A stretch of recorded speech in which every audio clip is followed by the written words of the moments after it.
Pregnancy டைமில் அந்த mood swing ஜாஸ்தி இருக்கும். எனக்கும் இருந்தது. பட் நான் இது வரைக்கும் வெளியில் காட்டிக்கல. நேற்று தான் வீட்டில் நான் ஷேர் பண்ண ஒரு வீடியோ பார்த்துட்டு அந்த குழந்தைக்கு ஃபீட் பண்ணும்போது அந்த ஒரு டென்ஷன் இருக்கு தெரியுமா? அது எவ்வளோ நேரம் பால் குடிச்சிட்டு இருக்கு, அது வரைக்கும் நம்ம எப்படியே உட்காந்துருக்கணும்.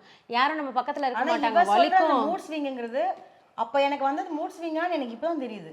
அதுதான் சொல்ல வந்தேன். தெரியல அது ஏன்னா தெரியப்படுத்தி ஒருத்தவங்களை அதை திணிக்கிற மாதிரி ஒரு ஃபீல் எனக்கு இல்ல. அதுதான் சொல்ல வரேன். நான் வந்து குழந்தை பத்தி எவ்வளவு கஷ்டப்படுறேன் தெரியுமா, இந்த குழந்தைய நானே வச்சுட்டு இருக்கேன் தெரியுமா. நம்ம தான் அதுக்கு தாயின்னு ஏன் தனியா சொல்றாங்க, நம்ம அதை வச்சுக்கணும் தாயின்னு சொல்றாங்க. இந்த மூட் ஸ்விங்ன்ற வார்த்தையே இப்ப இவ சொல்றது இப்ப எனக்கு சொல்லிதான் தெரியுது. மேபி எனக்கு அது அந்த டைம்ல கோவம்லாம் வந்திருக்கு. ஆமா, அந்த டைம்ல வர கோவம் போல நமக்கு தோணல. ஏன் நமக்கு அதே டிஸ்டர்ப் ஆகுதுன்னா நம்மளோட ரொட்டீன் எல்லாம் மிஸ் ஆகுது.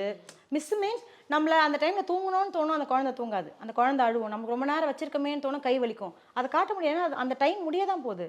அந்த பருவம் மாதிரி குழந்தை வளராம போகுது. அதை நம்ம தான் பார்த்துக்கணும். அதுக்குலாம் தாயின்னு ஏன் சொல்றாங்க? தாய்மைன்னா ஏன் அந்த விஷயம்? அந்த குழந்தைய பொறுப்பா வளர்க்கறது தானே.